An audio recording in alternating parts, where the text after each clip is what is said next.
il y a eu 3 mensonges successifs sur le vaccin. Le premier, on nous a dit, vaccinez-vous, vous serez protégés. Le mot vaccin dans le petit Robert, ça veut dire qui immunise. Donc on les a crus.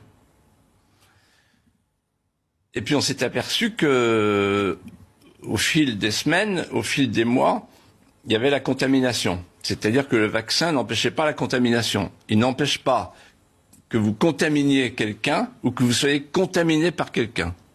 Donc le pass sanitaire devient largement nominatif. Deuxième mensonge, oui mais il y a la 3e dose.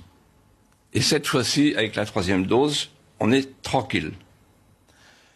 Delfrécy fait entendre une petite note discordante au Sénat, je crois, en disant « Ah mais il y aura une 4e dose ».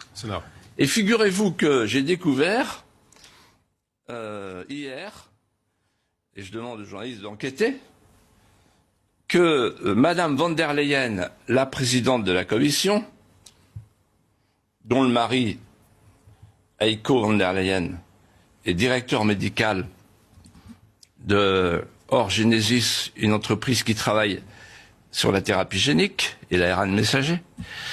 Elle a réservé, je cite, pour être précis, 4,6 milliards de doses.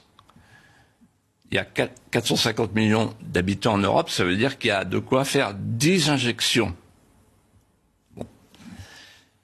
3e mensonge, le principe du bouc émissaire. C'est de la faute des non-vaccinés.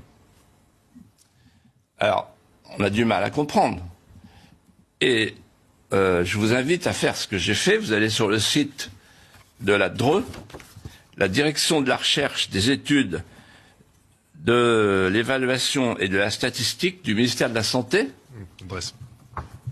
63% des morts, des décès, ce sont des vaccinés et 37% des non-vaccinés. Donc, on nous ment. Alors la question c'est pourquoi on nous ment? D'abord parce que c'est une diversion, évidemment, qui sur le plan politique permet à Emmanuel Macron d'être plus tranquille, parce que quand vous soumettez